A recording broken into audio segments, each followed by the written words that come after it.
Henri VIII épousa Anne de Clèves, mais prétendit ne même pas pouvoir l'embrasser. Ni amour, ni passion, que des regrets. Alors, pourquoi ce puissant roi la détestait-il autant? Et pourquoi a-t-elle survécu, contrairement à d'autres? Découvrons les secrets du mariage le plus étrange d'Henri. Le roi Henri VIII est connu pour ses 6 épouses, chacune ayant une histoire plus dramatique que la précédente. Mais l'un des mariages les plus curieux, et souvent mal compris, fut son union de courte durée avec Anne de Clèves. Contrairement à ses autres épouses, Anne ne fut ni exécutée, ni divorcée en disgrâce, ni commémorée pour lui avoir donné un enfant. Au contraire, elle fut discrètement mise de côté 6 mois seulement après le mariage. Henri affirmait ne pas l'aimer, ni physiquement, ni émotionnellement. Mais pourquoi Henri VIII n'aimait-il pas Anne de Clèves? La réponse réside dans un mélange de déception personnelle, d'échecs stratégiques, de différences culturelles et des désirs changeants d'Henri. Le mariage politique. À la fin des années 1530, Henri VIII cherchait une nouvelle épouse. Sa troisième épouse, Jeanne Seymour, était morte en couche en 1537, après lui avoir donné son héritier mâle, tant attendu, Édouard. Henri la pleurait, mais il savait aussi qu'il avait besoin d'une nouvelle reine, quelqu'un qui pourrait l'aider à nouer des alliances en Europe et, peut-être, lui donner d'autres enfants. À cette époque, Henri s'était séparé de l'Église catholique et avait créé l'Église d'Angleterre. Cela causa des problèmes politiques.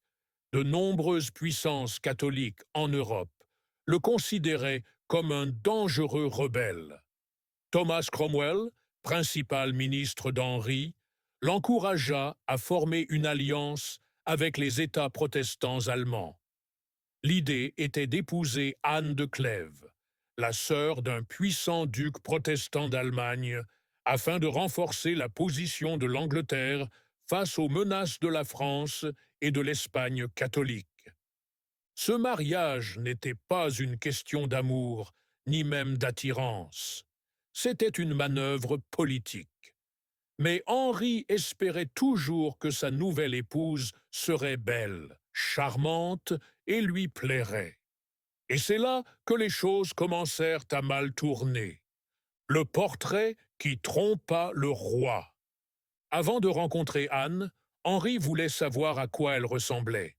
Il envoya Hans Holbein, un artiste célèbre, faire son portrait. Holbein peignit Anne avec un soin tout particulier, la représentant calme, douce et séduisante.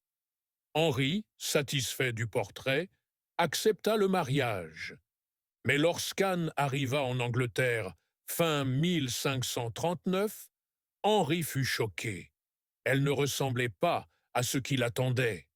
Selon certaines sources, Henri la trouvait peu attirante et terne. Une histoire célèbre raconte que lorsqu'Henri rencontra Anne pour la première fois, déguisée, comme il adorait le faire, elle ne le reconnut pas et ne manifesta pas l'enthousiasme nécessaire.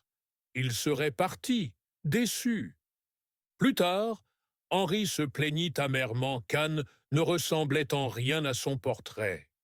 Il la décrivit comme ayant une mauvaise odeur et la qualifia de jument des Flandres, une insulte la comparant à un grand cheval peu attrayant.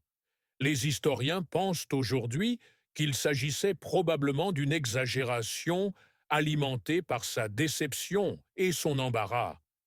Différences culturelles et personnelles. Une autre raison pour laquelle Henri n'aimait pas Anne était qu'elles avaient peu de points communs.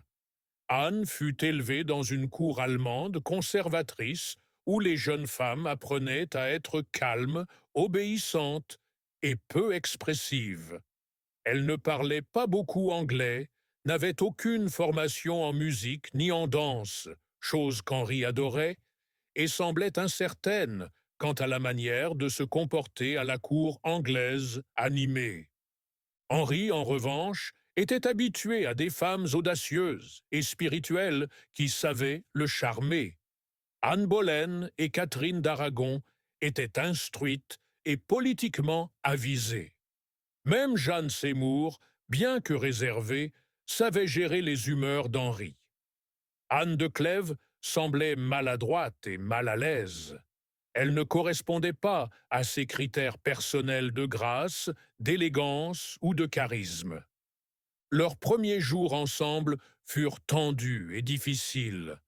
Henri se plaignit à ses conseillers de ne pas pouvoir se résoudre à une relation intime avec Anne. Il prétendit même avoir eu du mal à consommer le mariage, blâmant son apparence et sa personnalité. Vraie ou simple excuse, le débat se poursuit, mais il est clair qu'Henri se désintéressa rapidement d'Anne. L'influence de Thomas Cromwell. Thomas Cromwell avait arrangé le mariage, espérant qu'il renforcerait les alliances protestantes de l'Angleterre et améliorerait sa propre position à la cour. Mais lorsqu'Henri se retourna contre ce mariage, la position de Cromwell s'affaiblit dangereusement. Henri se sentit humilié. Il avait fait un geste politique majeur, s'était engagé avec une épouse étrangère et voulait maintenant se retirer. Quelqu'un devait en assumer la responsabilité, et Cromwell devint le bouc émissaire. Bien que Cromwell ait longtemps été l'un des conseillers les plus fiables d'Henri, l'échec du mariage offrit à ses ennemis une occasion de frapper.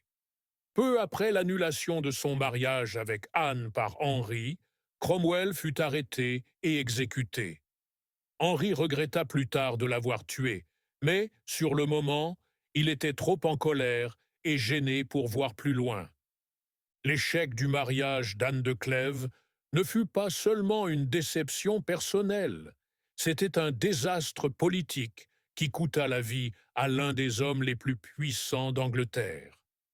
L'annulation et l'évasion astucieuse d'Anne. Henri et Anne se marièrent le 6 janvier 1540, mais en juillet, leur union était rompue. Le couple ne s'était jamais véritablement lié, et Henri affirma que le mariage n'avait jamais été consommé. Pour ces motifs, il demanda l'annulation. Étonnamment, Anne accepta.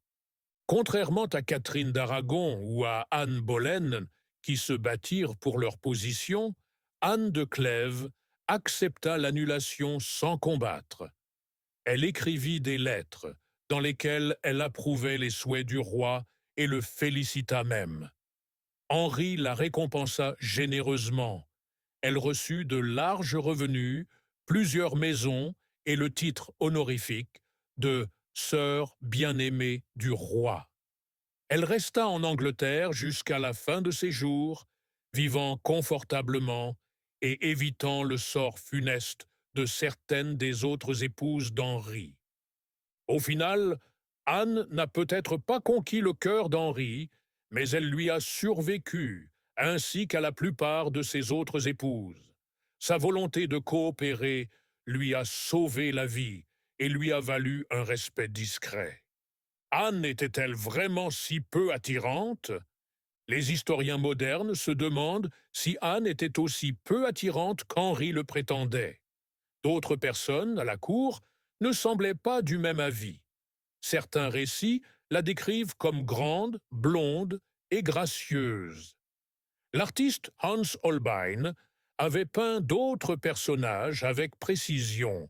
Il est donc peu probable qu'il ait risqué sa réputation en peignant Anne de manière trop flatteuse. Il est plus probable que l'aversion d'Henri fût davantage liée à une déception personnelle et à des attentes non satisfaites qu'à l'apparence physique d'Anne. Il avait espéré une femme qui l'exciterait, et lorsqu'elle ne l'a pas fait, il est devenu froid et amer. Anne n'a pas non plus flirté ni flatté le roi comme il l'espérait. Elle ignorait que pour plaire à Henri, il ne suffisait pas de se montrer.